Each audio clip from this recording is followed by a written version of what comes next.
Hello everyone, আসসালামু আলাইকুম। সবাইকে কেমন আছেন আপনারা?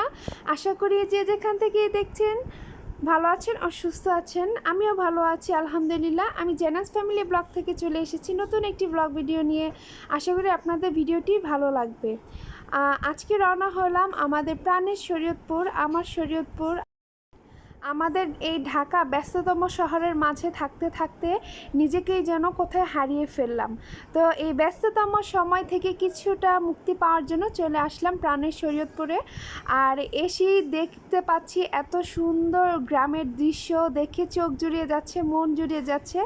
যতই ঘোরাঘুরি করি, যতই বাহির হই না কেন, কোনো ধুলিবালিও নেই, আছে শুধু প্রাকৃতিক ছায়া, সুন্দর মিষ্টি রোদ। কি যে ভালো লাগছে।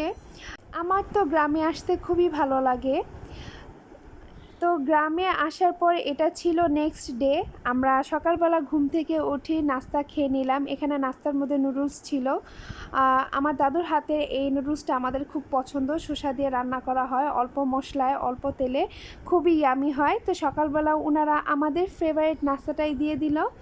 আর এখানে খাওয়া দাওয়া করে আমরা রেডি হব, কেননা যেহেতু গ্রামে এসেছি ঘুরতে, ঘরে তো আর বসে থাকা যাবে না। তো এই তো খাওয়া দাওয়া শেষে রেডি হয়ে চলে আসলাম। এটা ছিল আমাদের নড়িয়া। নড়িয়াতে একটা সুন্দর নদী আছে। আর এই নদী পারাপার করে, মানে মোট কথা হচ্ছে ওপারে হচ্ছে বাস স্ট্যান্ড, ওইখানে বাস থেমে, আর এখানে হচ্ছে এই লঞ্চগুলো করে বা ফেরির মতো ওইটাতে করে এই পারে এসে তারপরে অটো নিয়ে যার যার গন্তব্যে চলে যায়। ওইখানে এই যে এই ব্রিজটা দেখতে পাচ্ছেন, এই ব্রিজটা ছিল, আসলে এটা এখন আর নেই, কেননা এটা ভেঙে গেছে। যার কারণে এখন নৌকা পারাপার হয়ে এই নদীটা পার করতে হয়। যখন ব্রিজ ছিল তখন মানুষ ডিরেক্ট একেবারে চলে যেতে পারতো, কিন্তু এখন ঢাকা থেকে যারা আসে তারা নড়িয়া এসে থেমে যায়, আর বাস থেকে নেমে দেন হচ্ছে এই নদী পার করে আবার অটোতে উঠতে হয়, এরকম আর কি। তো আমরা এখানে ভিউ দেখার জন্য চলে আসলাম যে কিভাবে এই নদী পারাপার করা হয়, আম্মু আর আমি। কেননা এর আগে যখন এসেছিলাম তখন ব্রিজটা ভালোই ছিল।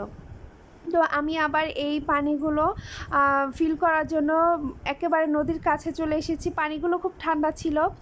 আমার এত মন চাইছিল যে আমি এখানে একেবারে গোসল করে তারপর বাসায় যাই, যদিও বাসা এখান থেকে অনেক দূরে, যার কারণে এরকম করা পসিবল না। পা ভিজিয়ে অনেকটাক্ষণ দাঁড়িয়েছিলাম আর 4-5টা ভিডিও করছিলাম। এত সুন্দর পরিবেশ, মানে আপনি যদি চোখে না দেখেন তাহলে বিশ্বাস করতে পারবেন না নদীর পাড়ে আসতে যে কতটা ভালো লাগে। আমি ওইখান থেকে দাঁড়িয়ে দাঁড়িয়ে ভিডিও করছিলাম, আর আম্মু এখানে বাচ্চাদের সাথে কিছু স্ন্যাক্স আইটেম খাচ্ছিল।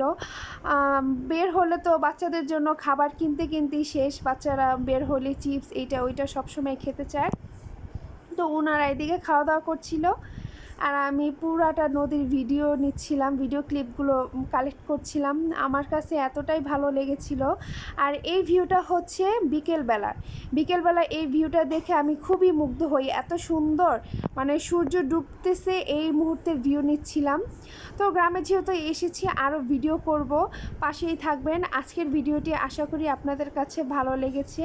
হ্যাঁ, যারা আমার চ্যানেলে নতুন আছেন তারা প্লিজ একটু সাবস্ক্রাইব করে দিবেন। দেখা হবে আরেকটি অন্য কোনো ব্লগ ভিডিও নিয়ে। আর আপনারা কারা আছেন যারা গ্রামে আসতে ভালোবাসেন তারা অবশ্যই আমাকে কমেন্ট করে জানাবেন। আল্লাহ হাফেজ।